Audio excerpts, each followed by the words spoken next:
ماہ رمضان المبارک فرمایا کہ ہوا اولہ رحمتن، اس کے جو پہلے 10 دن وہ زیادہ سے زیادہ اللہ کی رحمت حاصل کرنے کا اشرا ہے، زیادہ سے زیادہ اللہ کی رحمت کے حصول کا اشرا ہے۔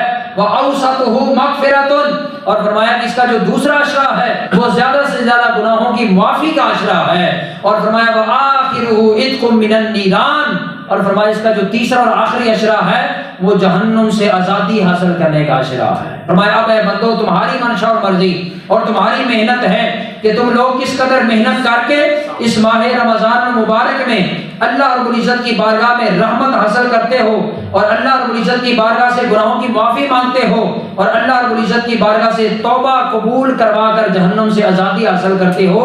فرمایا کہ یہ تمہاری محنت، کوشش اور تمہاری یہ ترجیحات ہیں۔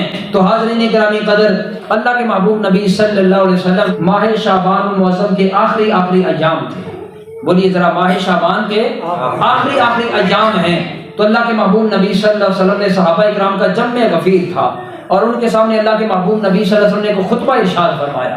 اس خطبہ کو خطبہ استقبال رمضان کہتے ہیں، خطبہ استقبال رمضان کہتے ہیں۔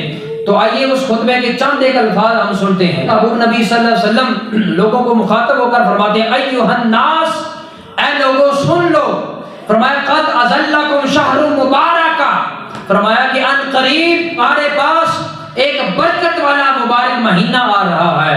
فرمایا کہ شہر عظیم، وہ اسلام کے مہینوں میں سب سے عظیم مہینہ ہے، سب سے بلند مہینہ ہے، سب سے زیادہ برکت والا مہینہ ہے، سب سے زیادہ فضیلت والا مہینہ ہے۔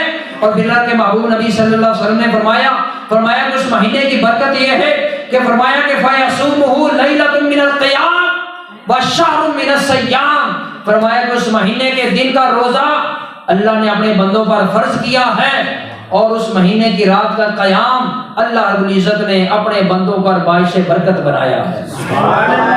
رات کے قیام سے مراد ہے نماز تراویح، اور دن کے روزے کو اللہ نے فرض قرار دیا ہے۔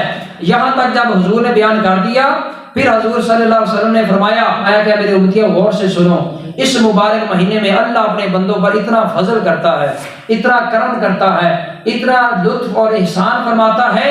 فرمایا کہ وَمَنْ أَدَّى فَرِيضَةً، فرمایا کہ اس کے اندر اللہ تعالیٰ اجر اور ثواب کئی گنا بڑھا دیتا ہے، اجر اور ثواب کئی گنا بڑھا دیتا ہے۔ یا رسول اللہ کیسے بڑھاتا ہے؟ تو حضور نے فرمایا کانا کمن ادا فریضۃ 70 فریضہ، فرمایا اللہ اتنا بڑھاتا ہے کہ جب اس رمضان کے اندر کوئی بندہ ایک فرض ادا کرتا ہے، اس ایک فرض کا اللہ تعالیٰ اس کو 70 فرضوں کے برابر ثواب عطا کرتا ہے۔ بولیے ذرا کتنے کمال کی بات ہے، فرض ایک ادا کیا، لیکن ماہ رمضان کی برکت کی وجہ سے فرمایا کانا کمن ادا فریضۃ 70، ایسے ہے کہ جیسے اس نے 70 فرائض ادا کیے ہیں، اور فرمایا کہ جس نے ایک نفل ادا کیا وہ ایسے ہے کہ جیسے اس نے فرض ادا کیا ہو۔ اللہ کے نفل اور فرض کے درمیان زمین و آسمان کا فرق ہے، لیکن رمضان کی برکت یہ ہے کہ ایک نفلی کام کرنے سے فرض کے برابر ثواب ملے، اور ایک فرض ادا کرنے سے 70 فرضوں کے برابر ثواب ملے۔ یہ کس لیے کیا جا رہا ہے؟ اللہ چاہتا یہ ہے کہ زیادہ سے زیادہ میں اپنے بندوں کو جنت کا حقدار بنا دوں، زیادہ سے زیادہ ان کو جنتی بنا دوں۔ یہ اسباب اللہ رب العزت نے پیدا فرمائے ہیں، وگرنہ معیار عدل و انصاف تو یہی ہے کہ جو مزدور جتنی مزدوری کرے گا اجرت اتنی ہی دی جاتی ہے۔ ایسا ہوتا ہے یا نہیں؟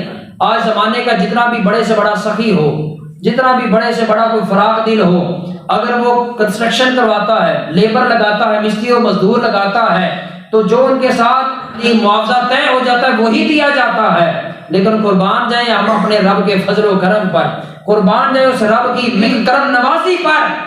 میرا رب فرماتا ہے کہ اے بندے، تو نے مزدوری تو ایک دن کی ہے، لیکن تجھے اجرت اور ثواب جو ہے وہ 70 مزدوروں کے برابر دیا جا رہا ہے، 70 برابر دیا جا رہا ہے مزدوروں کے۔